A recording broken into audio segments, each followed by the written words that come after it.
Video যাচ্ছে আপনি কইছে কথা কইতে আন্দাজে কোন কথা কোন বিমানবন্দর আইছে রহমানির রহিম করম করুণা আল্লাহর নামে শুরু করলাম চলে আসলাম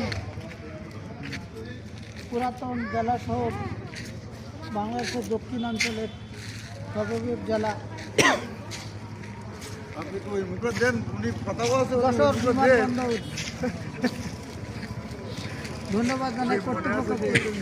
আশা করি যশোর বিমানবন্দর একদিন আমাদের আন্তর্জাতিক বিমানবন্দর হবে। কারণ আন্তর্জাতিক বিমানবন্দর হওয়ার জন্য কর্তৃপক্ষকে প্রত্যাশা করি।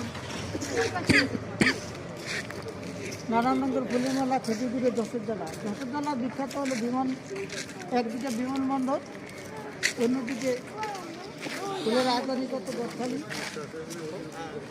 এবং যশোরের আইকন খেজুর গাছ থেকে খেজুরগুড়। তারিখের যুগ হলো যশোর বিমানবন্দর এবং গদখালির ফুল বহির্বিশ্বে রপ্তানি করা হয়। তাই আশা করি যশোর বিমানবন্দরকে আন্তর্জাতিক বিমানবন্দর যেন করা হয় এই বলে আমি আমার